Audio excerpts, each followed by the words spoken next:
Assalamualaikum warahmatullahi wabarakatuh. Perkenalkan, saya Anjar Tri Astuti, guru SMA Negeri 6 Semarang, calon guru penggerak Angkatan 11 Kota Semarang. Pada kesempatan ini, saya akan melakukan observasi akademik kepada rekan sejawat saya yang bernama Ibu Normalita, SPD, MPD. Beliau adalah guru mata pelajaran sejarah di SMA Negeri 6 Semarang. Selamat pagi, Bu Lita. Selamat pagi, Bu Anjar. Gimana kabarnya pagi ini? Sehat, semangat. Oke, terima kasih Bu Lita atas waktunya pagi ini.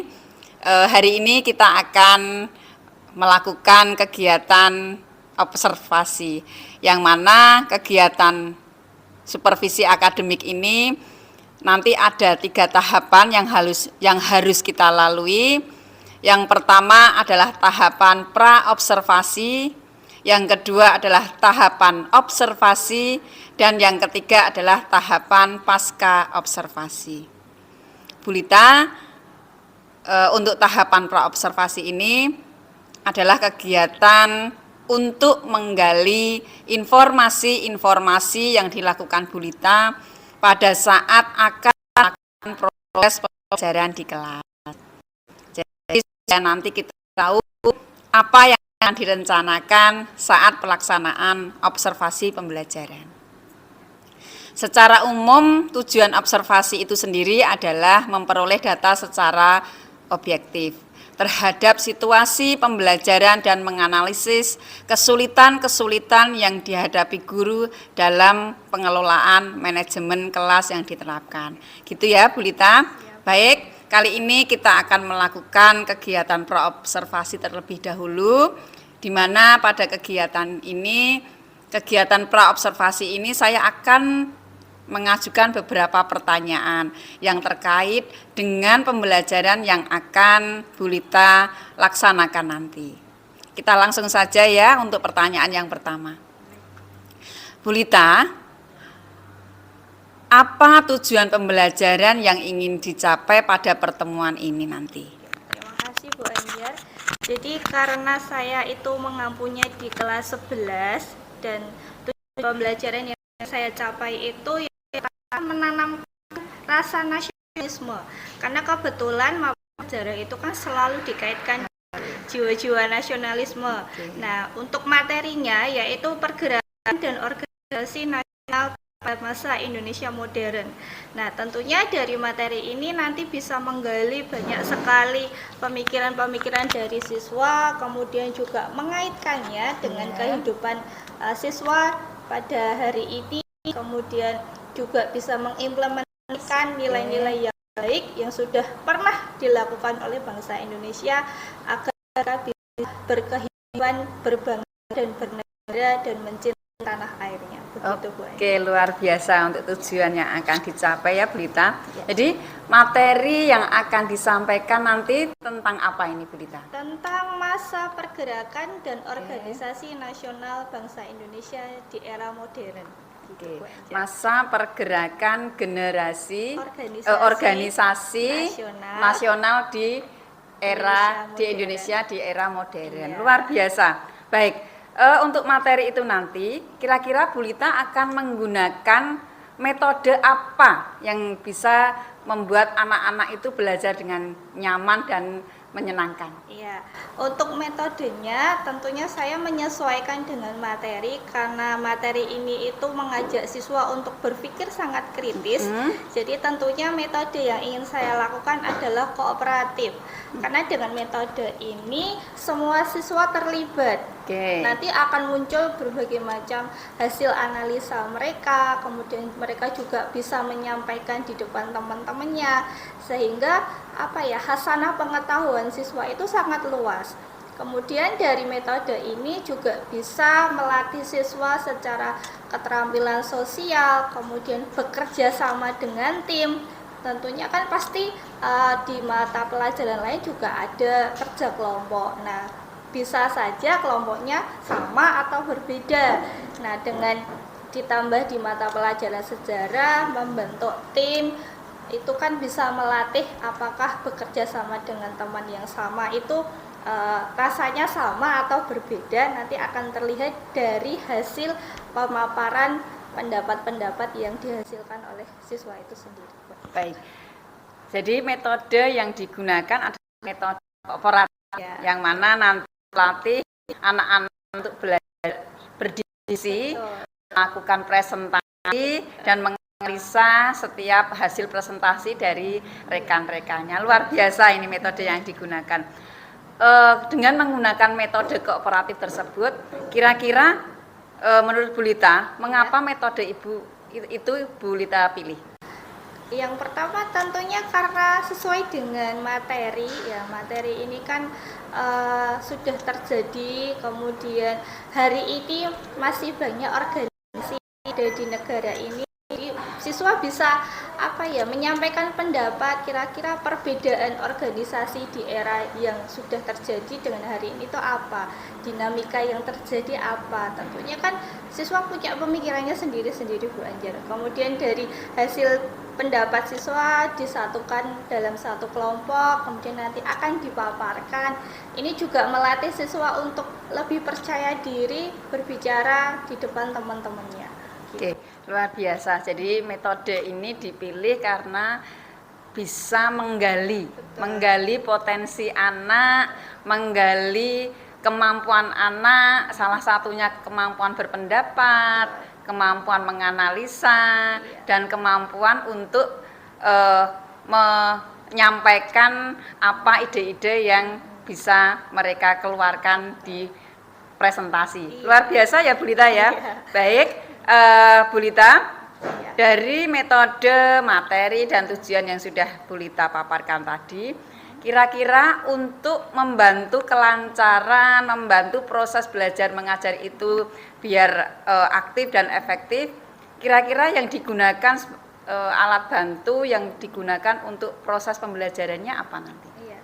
Untuk mata pelajaran sejarah itu sangat banyak sekali tayangan-tayangan video, entah itu video ataupun film dokumenter yang bisa membantu siswa memberikan gambaran kira-kira dulunya itu situasinya seperti apa. Jadi mungkin nanti ada tayangan video, kemudian juga ada media presentasi. Anak-anak zaman sekarang sudah sangat kreatif Bu Anjar dalam membuat media presentasi, bahkan mungkin lebih bagus daripada gurunya. Itu kan juga melatih kreativitas siswa juga gitu Bu Anjar. Oke, jadi media yang digunakan sebagai alat bantu untuk proses pembelajaran ada video, film-film dokumenter, ada media untuk presentasi, karena itu yang akan menggali kreativitas anak-anak. Luar biasa Bu Lita. Baik, kita lanjutkan untuk pertanyaan selanjutnya ya Bu Lita. Bagaimana cara Bu Lita melibatkan siswa agar aktif di dalam pembelajaran? Pastinya kan kalau di kelas itu ada yang aktif, ada yang pasif. Lah, bagaimana untuk melibatkan anak biar semuanya bisa aktif? Untuk mapel sejarah itu dalam pemikiran anak itu selalu mapel yang membosankan Bu Anjar. Betul, Karena betul, hanya betul. mendengarkan gurunya Gitu ya. ceramah, iya. Jadi memang harus ada trik-trik yang harus Triknya dilakukan. betul, trik yang harus dilakukan. Yang pertama tentu banyak harus sering diselingi dengan ice breaking. Oke. Mungkin. Kemudian di awal sebelum saya memaparkan materi selalu diberikan pertanyaan pemantik. Oke, betul. Pertanyaan pemantiknya tidak harus selalu yang berkaitan dengan materi yang akan disampaikan, tapi juga melihat situasi di negara ini hari ini itu seperti apa, sehingga mengajak siswa untuk melihat situasi yang sedang terjadi. Kemudian setelah itu mengajak siswa untuk mempresentasikan atau menyampaikan hasil dari pemikiran mereka terkait pertanyaan pemantik yang sudah diberikan, begitu Bu. Oke. Jadi cara agar melibatkan anak aktif dalam sebuah pembelajaran itu memang banyak ya Bu Lita. Jadi di sini Bu Lita menggunakan cara yaitu ice breaking, pertanyaan pemantik. Pertanyaan pemantik itu bukan hanya berkaitan dengan materi pada hari itu saja, tetapi berkaitan dengan situasi dan kondisi yang terjadi di lingkungan kita saat ini yang lagi viral gitu ya, yang lagi viral, yang lagi heboh, yang lagi dibicarakan oleh semua lapisan masyarakat. Luar biasa. Bu Lita, untuk pertanyaan selanjutnya, bagaimana cara Bu Lita untuk mengevaluasi pemahaman siswa terhadap materi yang sudah disampaikan? Iya, tentunya ada beberapa cara yang bisa dilakukan. Kalau kita melihat dari sikap, tentunya nanti bisa diberikan angket, mungkin dari hasil itu nanti kelihatan sikap-sikap siswa itu seperti apa. Kemudian kalau untuk hasil, biasanya ya dengan soal-soal formatif, kemudian bisa dengan kuis, kuis yang berhadiah lah, itu lebih memancing siswa untuk aktif menjawab pertanyaan. Kadang jawabannya itu ya suka lucu-lucu Bu Anjar. Gitu. Ya, contohnya? Misalnya pertanyaannya siapa pendiri atau proklamator yang mereka tahu kan hanya Bung Karno, Bung Hatta. Ternyata pendiri bangsa ini itu kan banyak sekali. Kemudian kalau selalu bilang enak zamanku toh, terus dia bilang kalian lahir itu belum merasakan eranya Soeharto itu seperti apa kayak itu. Jadi kadang lucu-lucu. Kemudian kalau dengan kuis berhadiah itu kan karena ada hadiahnya, mungkin siswa berlomba-lomba untuk memicu menjawab. Ya, Iya, memicu anak untuk menjawab. Oke. Jadi evaluasi yang digunakan itu ada terutama untuk asesmennya ya. Asesmen itu ada yang sumatif, formatif, dan untuk asesmen formatifnya ada sikap, pengetahuan, dan keterampilan. Jadi di situ Bu Lita menggunakan tes formatifnya, menggunakan salah satunya adalah cara kuis, kuis berhadiah gitu ya, kuis berhadiah yang memicu anak untuk memotivasi anak untuk kalau dapat bisa mengerjakan nanti dapat hadiah gitu. Yang selama ini Bu Lita sudah lakukan dengan cara itu, tingkat keberhasilannya kira-kira presentasinya bagaimana? Kalau ya sudah skala 1 sampai 10 nih misalkan. 1 sampai 10 karena kondisi pembelajaran itu beda-beda setiap kelas ya Bu. Kalau misalnya masih jam pagi itu masih fresh gitu, bisa dikatakan 9/10. Ya, tapi kalau sudah siang, kita sebagai guru harus ekstra tenaganya gitu ya, harus ngopiak siswa gitu. Ya mungkin bisa dikatakan 8/10 Bu.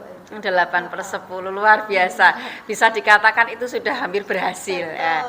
Kalau pagi. Bagaimana mengantisipasinya jika pembelajaran itu di siang hari?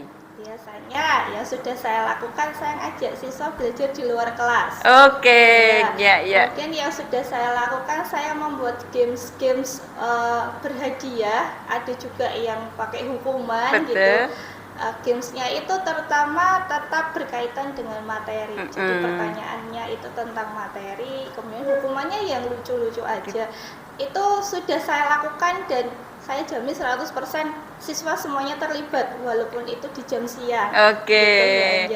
Kemudian yang sudah pernah saya lakukan lagi adalah sosiodrama. Jadi saya berkolaborasi dengan mapel yang lain, membuat dramanya mungkin tentang sejarah, nanti untuk aktingnya, untuk koreonya, untuk propertinya itu nanti guru bahasa Indonesia yang menilai.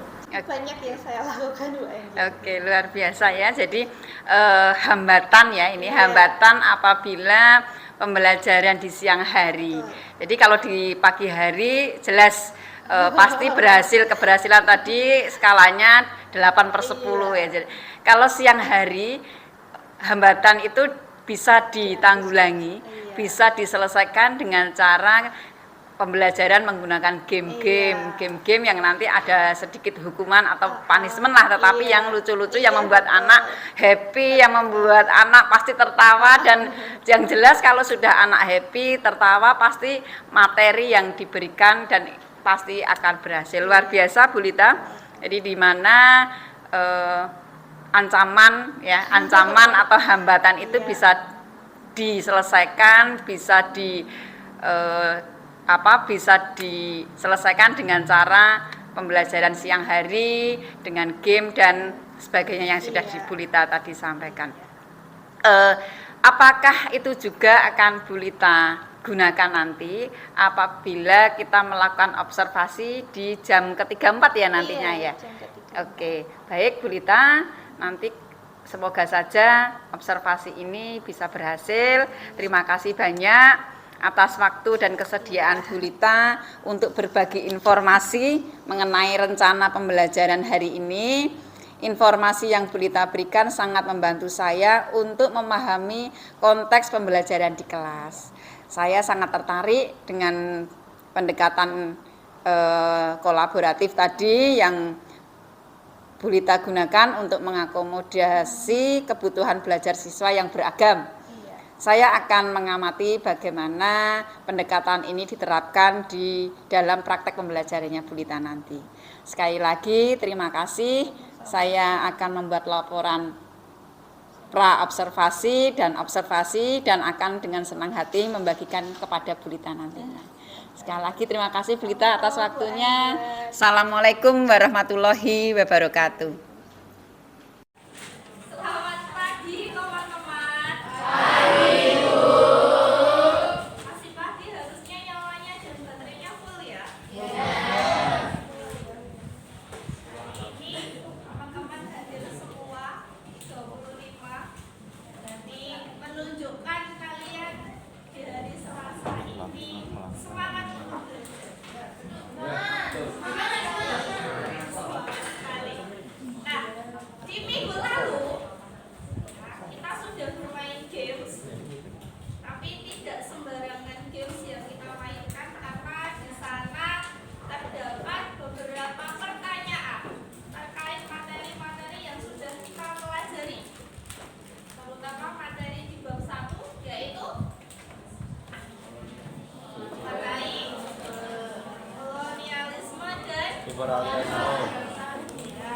Sampai perlawanan rakyat Indonesia terhadap praktek kolonialisme di Indonesia. Nah, untuk mengetes kembali ingatan kalian, coba ada yang bisa memberikan saya kesimpulan terkait materi yang sudah kita pelajari, terutama di bab 1.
untuk akhirnya malah untuk menguasai negara-negara yang tadinya mereka yang mencari rempah-rempah di situ.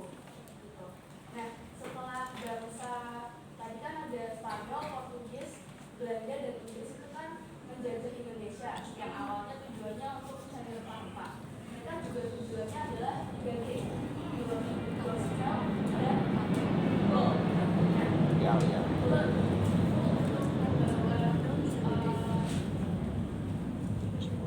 Kejayaan, sedangkan gold mencari kekayaan, salah satunya rempah-rempah dengan rempah-rempah itu. Terus gospel untuk menegakkan agama yang mereka anut, yaitu agama atau kepercayaan Kristiani.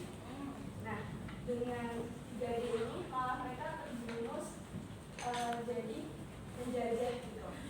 Setelah bangsa-bangsa tersebut akhirnya disingkirkan, malah datanglah Jepang yang menguasai Indonesia. Nah, sebelum Jepang itu ada, itu kan masyarakatnya sudah berusaha untuk melawan dengan berbagai cara. Tapi Jepang itu sudah melakukan pendekatan yang menurut masyarakat Indonesia sangat-sangat baik gitu. Pikirnya baik, ternyata malah lawan. Kira kawan, ternyata malah lawan. Nah, sehingga ternyata Jepang itu malah ingin untuk mendominasi wilayah Indonesia, dan ternyata lagi Jepang jauh lebih kejam daripada bangsa-bangsa yang sudah menjajah Indonesia. Nah, hal itu dibuktikan oleh apa? Negara-negara bangsa-bangsa Barat yang sudah bertahun-tahun lebih lama dari Jepang menjajah itu dampak yang dirasakan oleh rakyat jauh lebih terasa ketika Jepang yang menjajah. Padahal cuma 3,5 tahun, tapi itu dampaknya parah banget. Sehingga masyarakat itu mulai merasa kok kayak gini terus, kita perlu merdeka. Akhirnya singkat cerita Indonesia berhasil merdeka karena Jepang, Hiroshima dan Nagasaki dibom oleh Amerika sekutu. Sekian.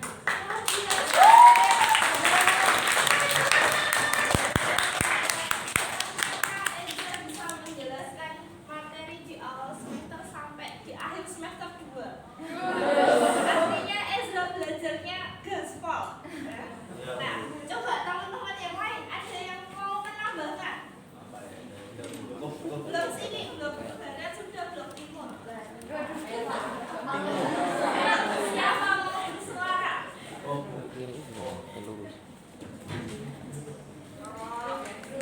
Nggak usah takut. Daripada tak tunjuk. Tidak bisa. Ditunjuk. Ada jadi ini. Suara? Suara. Di materi yang sudah cerita dari awal tadi berkaitan dengan kolonialisme dan imperialisme, hampir seperti yang dikatakan oleh juga ya. Jadi bangsa Barat itu awalnya menjajah Indonesia itu dengan tujuan lain, bukan menjajah, untuk mencari sumber rempah-rempah, dikarenakan faktor utamanya setelah mereka perang, mereka kan kekurangan anggota. Setelah Konstantinopel jatuh, kan mereka kekurangan pasukan perangnya mereka, sehingga mereka harus mencari pasukan tambahan dengan cara menyebarkan 3G, glory, gospel, dan gold. Nah, glory kan kejayaan, gospel itu agama. Nah, dengan mereka menyebarkan agama mereka, otomatis mereka akan memiliki banyak pasukan, bukan banyak pengikut, sehingga kemungkinan mereka membentuk pasukan lebih besar. Selain itu mereka juga mencari rempah-rempah yang di sumbernya dia lebih murah. Kan di Konstantinopel pedagang-pedagang Islam yang sudah menguasai Konstantinopel nggak mau menjual ke Barat nih, jadinya mereka mau nggak mau harus nyari dari mana sumber pedagang-pedagang ini, nyari nemuin si rempah-rempahnya. Ditemukanlah area pertama tuh India. Mereka tuh tahu kalau misal ternyata India bukan pemasok utamanya, sehingga mereka berlayar lagi sampailah di, kalau tidak salah, Malaka sama Maluku. Itu dua itu awal-awalnya. Kemudian sampai di sana ternyata masih ada pemasok utamanya lagi, terutama kan di daerah Jawa. Nah,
Semuanya kurang.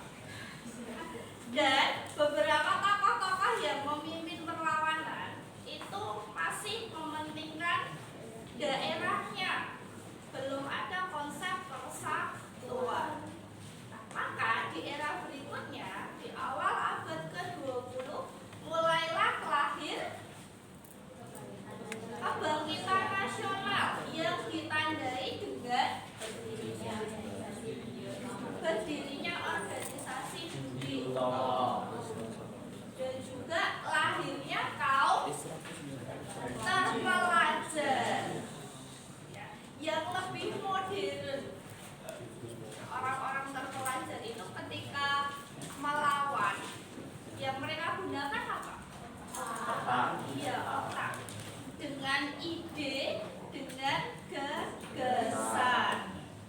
Maka alat yang digunakan oleh mereka adalah organisasi atau perkumpulan.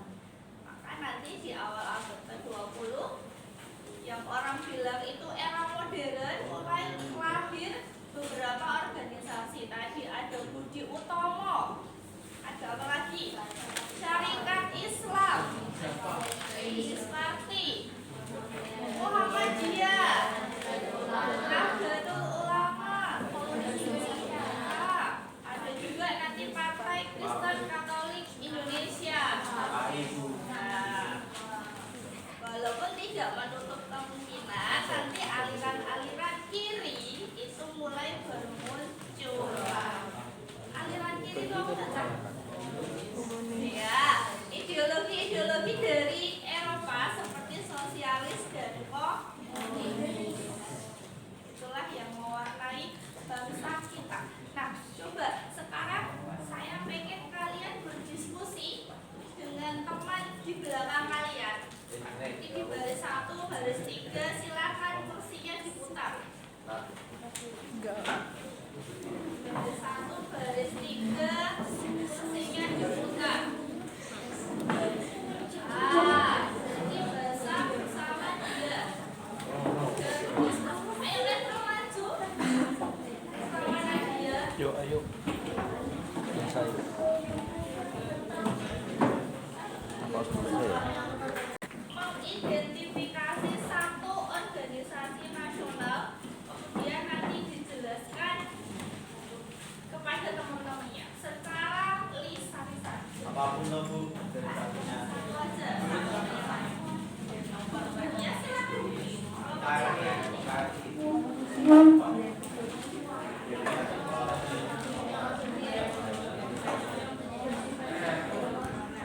Ya. Diskusi nanti perwakilan satu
makanya tanggal 20 Mei sendiri dijadikan sebagai Hari Kebangkitan Nasional.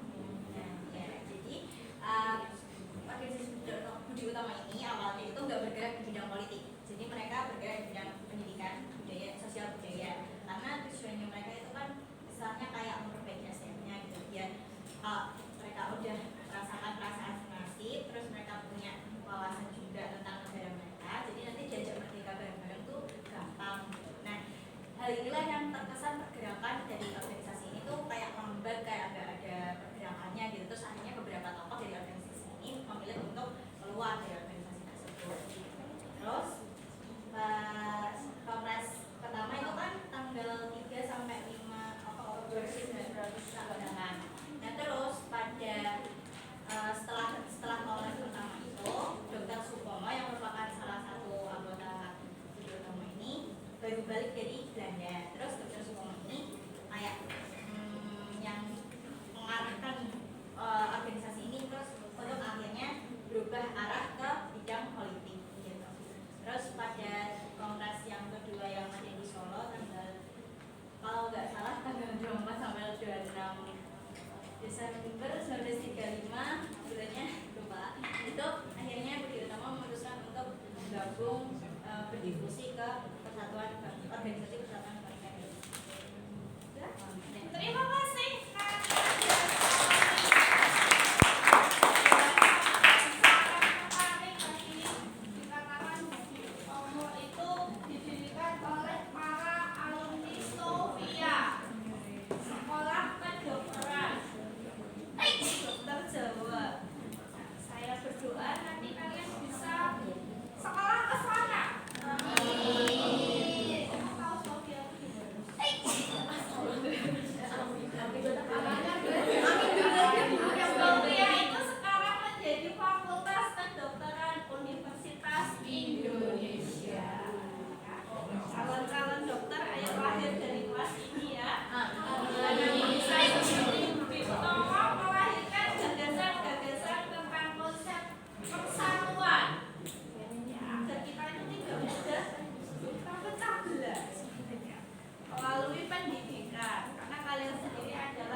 Berdua, bertiga, silakan.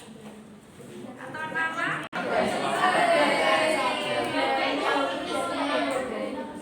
Berarti tangan siswa. Berarti kelompoknya silakan. Berdua, akan dan Ezra. Ya. Cerita kepada kita tentang konsep Partai Komunis Indonesia. Konsep. Sebentar lagi kita akan memperingati hari kesaktian Pancasila. Ada hubungannya ini dengan cikal bakal lahirnya komunis di Indonesia.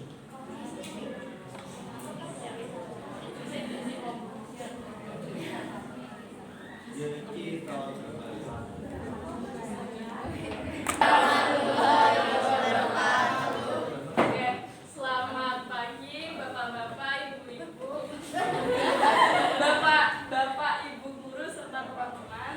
Jadi kelompok saya Nana Rahel Dilan baru saja membaca singkat mengenai Partai Komunis Indonesia. Nah, kami sudah mendiskusikannya dan kami akan memaparkan ide-ide yang sudah kami pelajari.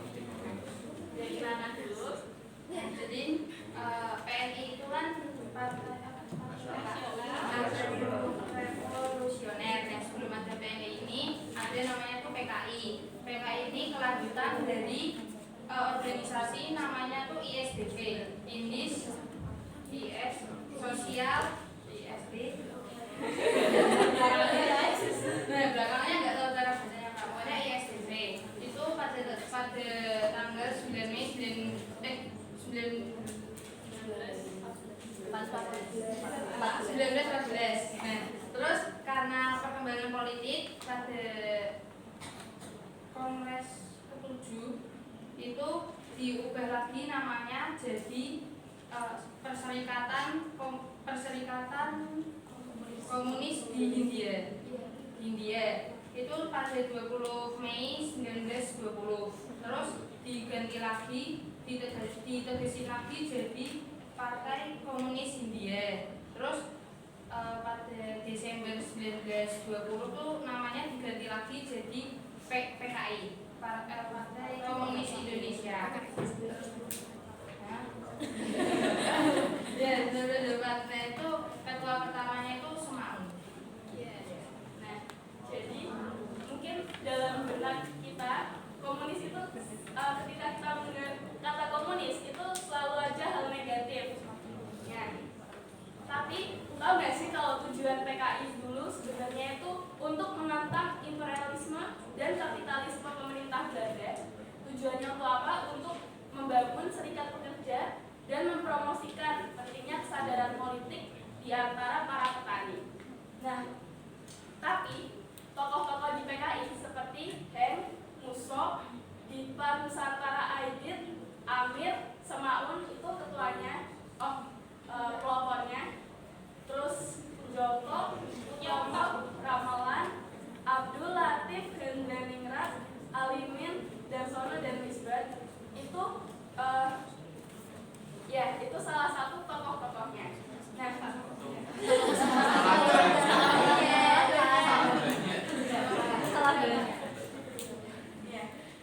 pada awalnya tokoh sebentar catatan saya lupa.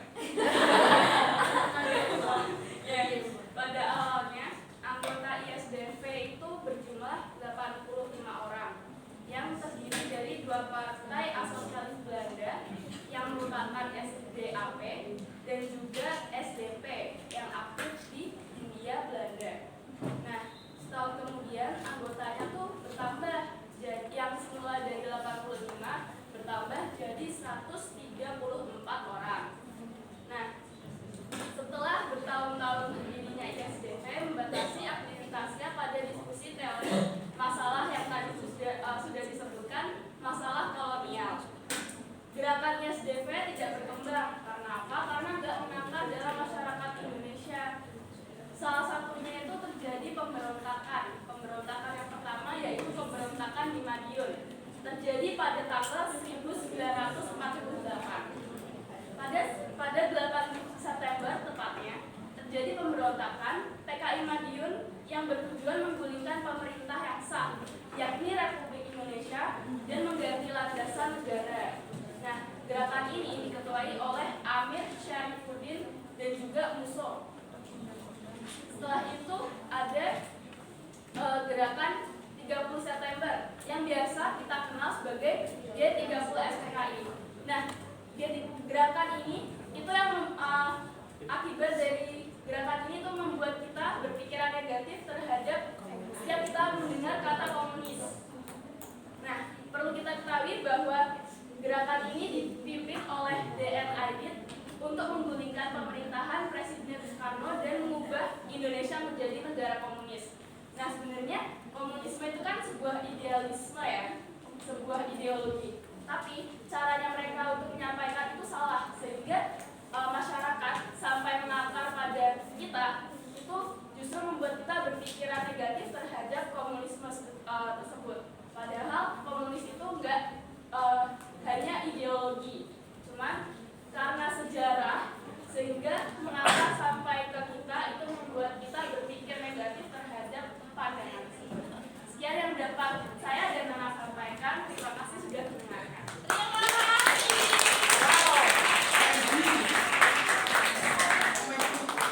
Jadi semakin terlihat kalau cara berpikir kalian itu jauh ke depan. Jadi kalau S itu nanti materi 12, 12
dua organisasi, kemudian dari tadi yang sudah disampaikan oleh Ezra, apa sih yang bisa kita petik hikmahnya? Yuk, kita refleksi sebentar. Apa Cak? Saya pengen tahu. Ya, bersuara lagi. Gunakan pendidikan dan persatuan itu penting. Pentingnya apa? Kan?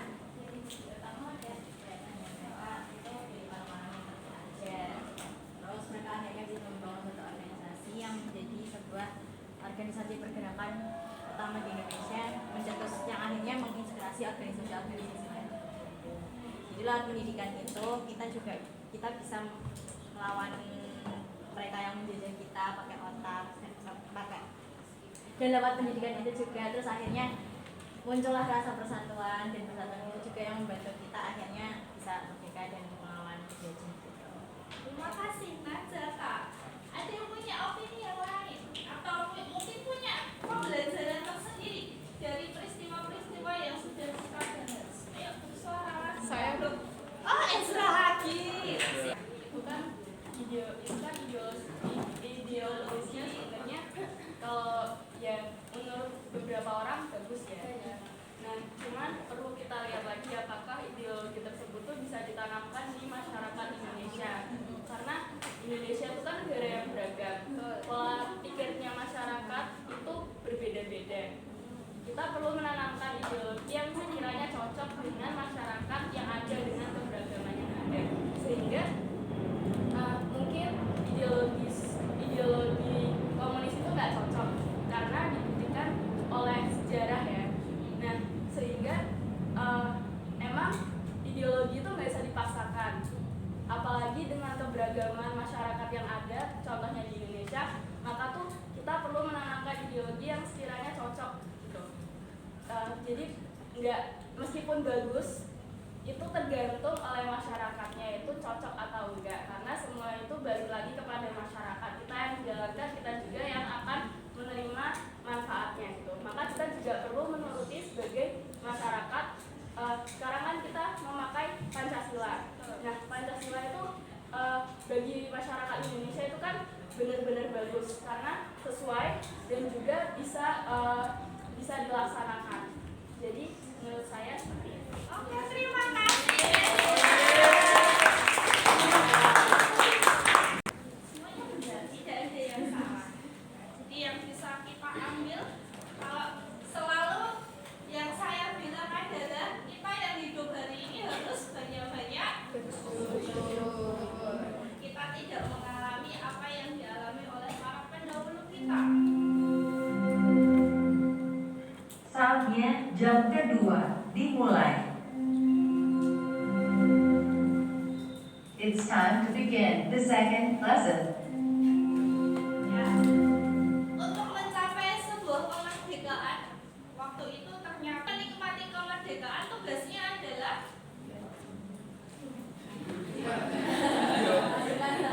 ya, memajukan bangsa, menjaga agar konsep persatuan itu tetap terjaga, jangan mudah terpecah belah, apalagi kalau alat pemecahnya itu sakral.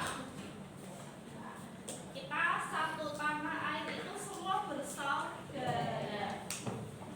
Kita selalu bilang saudara kita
pilih-pilih teman.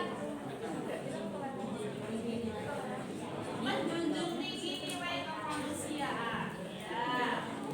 Agar tidak banyak orang-orang yang jatuh karena konflik. Melihat Pancasila itu kecil dari kelas kecil. Ya. Oke, ada pertanyaan? Sudah kenyang dengan materi hari ini? Kalau sudah kenyang, berarti di minggu depan kita akan melanjutkan. Kalau tadi organisasi, kita di minggu depan akan belajar perang dunia.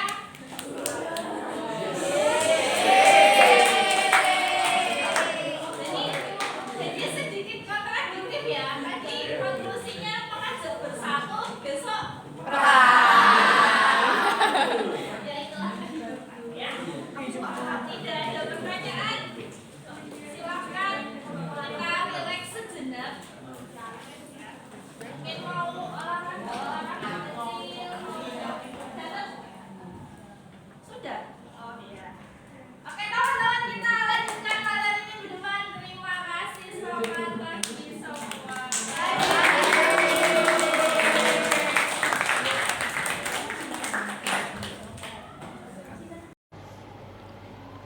Assalamualaikum warahmatullahi wabarakatuh. Berjumpa kembali dengan saya Anjal Tri Astuti, CGP Angkatan 11 dari Kota Semarang dalam percakapan pasca observasi supervisi akademik. Kali ini saya masih ditemani oleh Bu Nurmalita. Beliau adalah guru sejarah di SMA Negeri 6 Semarang. Kami akan melaksanakan percakapan pasca observasi akademik, yaitu kegiatan yang telah kita laksanakan kemarin ya Bu Lita.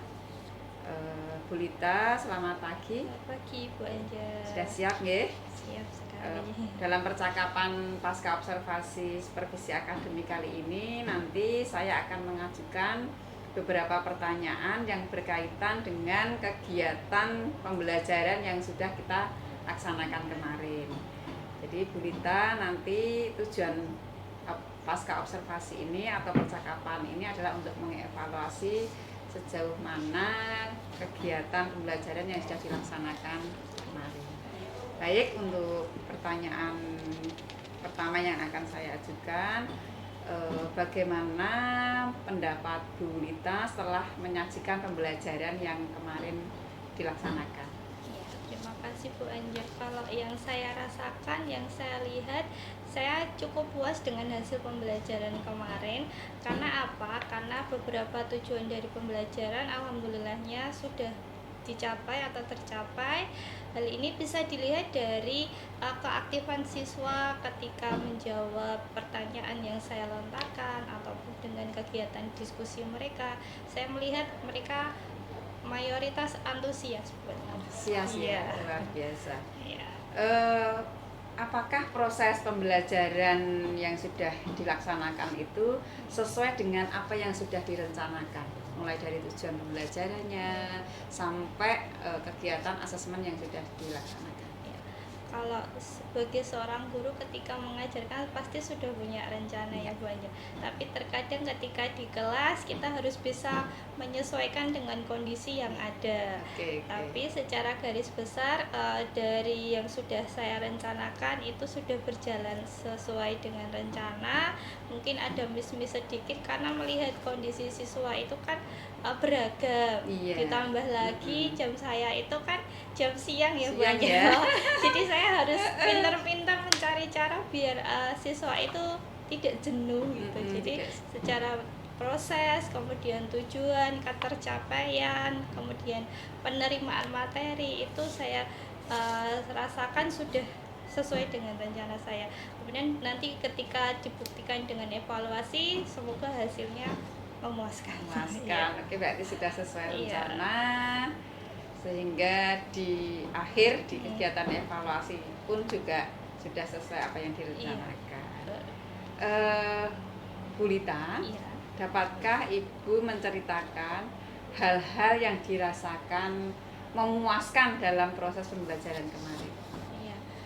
yang bisa saya rasakan, saya lihat, yang pertama pasti tujuannya, karena tujuan iya. pembelajaran tercapai. Tujuan dari kebetulan materinya kan tentang pergerakan nasional Bu Anjar. Jadi tujuan saya itu memperkenalkan kepada para siswa berbagai macam organisasi pada masa pergerakan nasional dulu, sehingga menimbulkan rasa nasionalisme dalam diri mereka, bahwa orang dulu itu berjuangnya itu tidak hanya perang loh, tapi menggunakan juga sebuah organisasi, sehingga ketika mereka terjun di masa sekarang, banyak dari murid-murid itu yang ikut organisasi, ada yang ikut OSIS, MPK dan sebagainya. Itu sebagai bentuk perwujudan rasa nasionalisme mereka.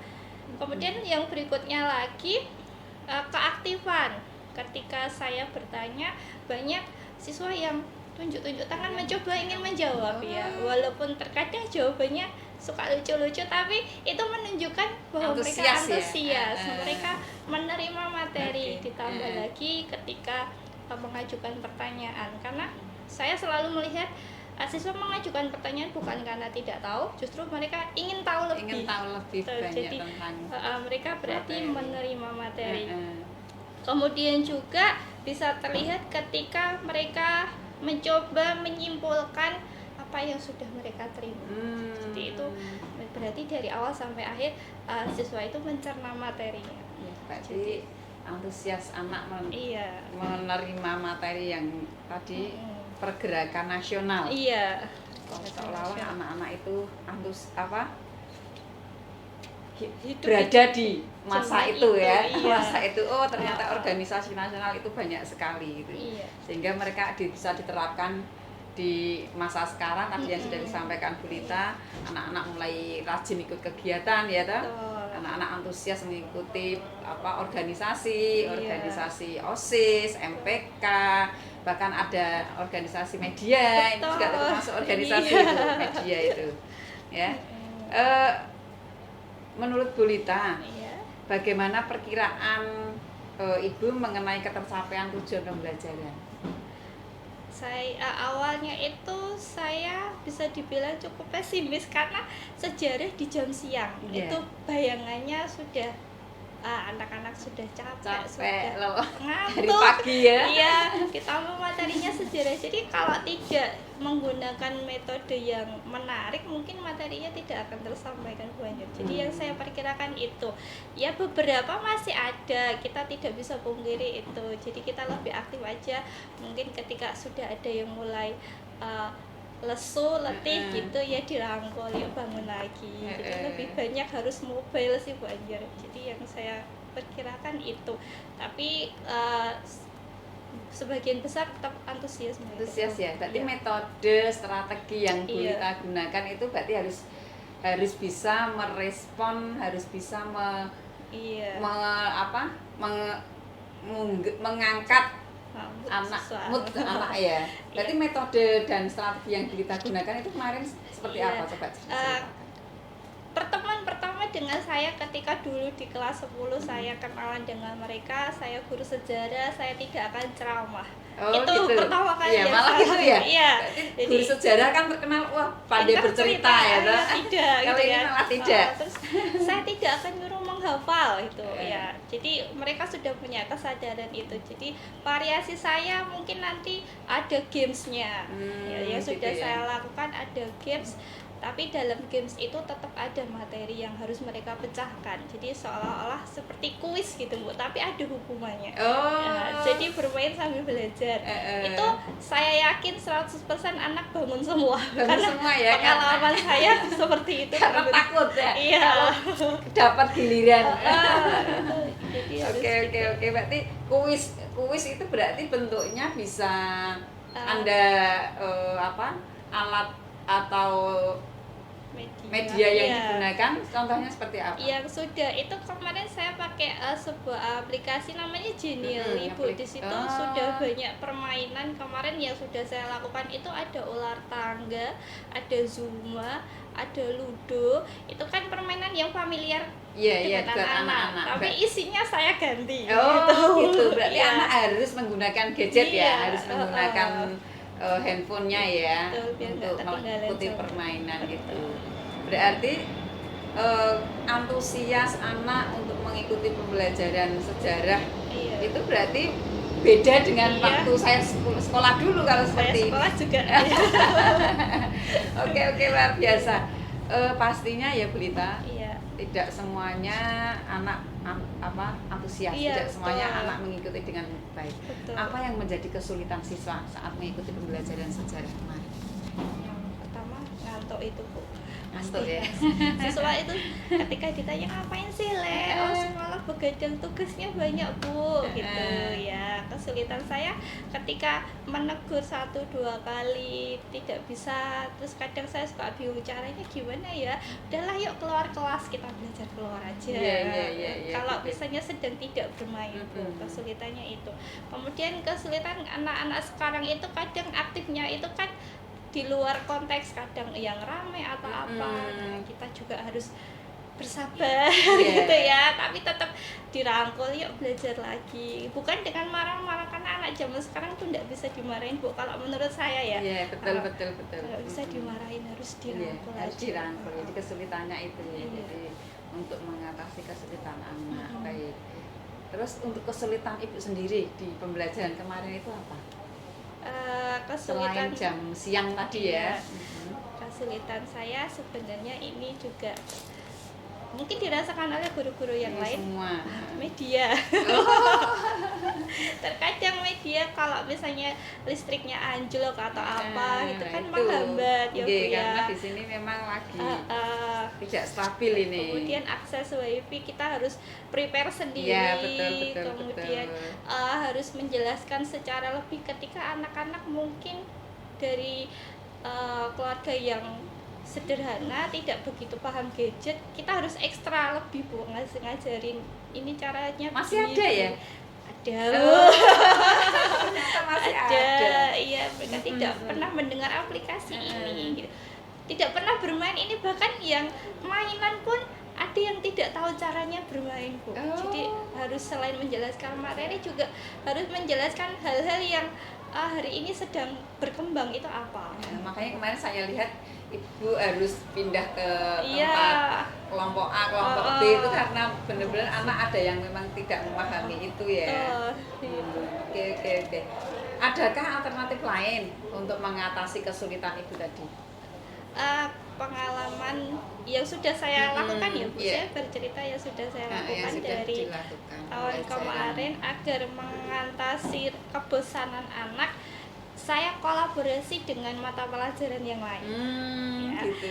Yang sudah saya lakukan itu kemarin saya berkolaborasi dengan Bahasa Indonesia ketika saya membuat drama sejarah.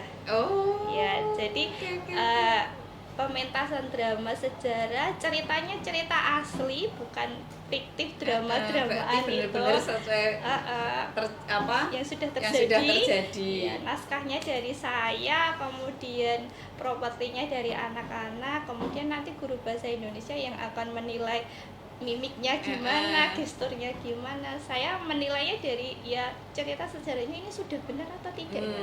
Jadi anak-anak otomatis belajar betul. Iya. Berarti effortnya selain harus mempersiapkan segala sesuatunya, Betul. dia juga harus punya literasi ya. Iya, betul. Harus benar-benar belajar materi misalkan tadi pergerakan Iya. harusnya organisasi misalkan apa gitu ya. aja, Dia harus mempelajari harus itu, cari tahu. harus benar-benar wah literasinya ya luar biasa ini ya. Kemudian tadi ada ya game study, kemudian kadang ice breaking juga perlu ketika jamnya kan siang gitu ya Bu. Kadang kalau ice breaking tidak mengatasi gitu ya, kadang yang matanya sudah berat saya suruh yuk cuci muka dulu semuanya, nanti balik ke kelas lagi ya. Jadi harus seperti itu banyak. Oke, ada cuci Variatif. muka bersama Iya, berarti. ada. Cuci muka selain bersih ya. Iya. Jadi kembali bersinar ya. Matanya kembali jreng ya. Oke. Coba Bu Lita identifikasikan hal-hal yang telah baik dan hal-hal yang perlu ditingkatkan berdasarkan kegiatan yang kemarin sudah dilakukan. Iya, baik Bu Anjar. Kalau yang harus saya selalu tingkatkan adalah harus lebih memahami karakteristik siswa-siswi kita, bahwa kita tidak bisa memaksa mereka harus seperti yang kita inginkan. Betul. Ya, kita harus paham mereka punya kemampuan yang berbeda. Kalau disuruh pintar semua tuh tidak mungkin ya. Jadi saya harus lebih itu ya, memahami karakter siswa. Betul. Kemudian sabar itu pasti karena kalau kita tidak sabar ya mungkin sudah melayang semuanya ya gitu ya.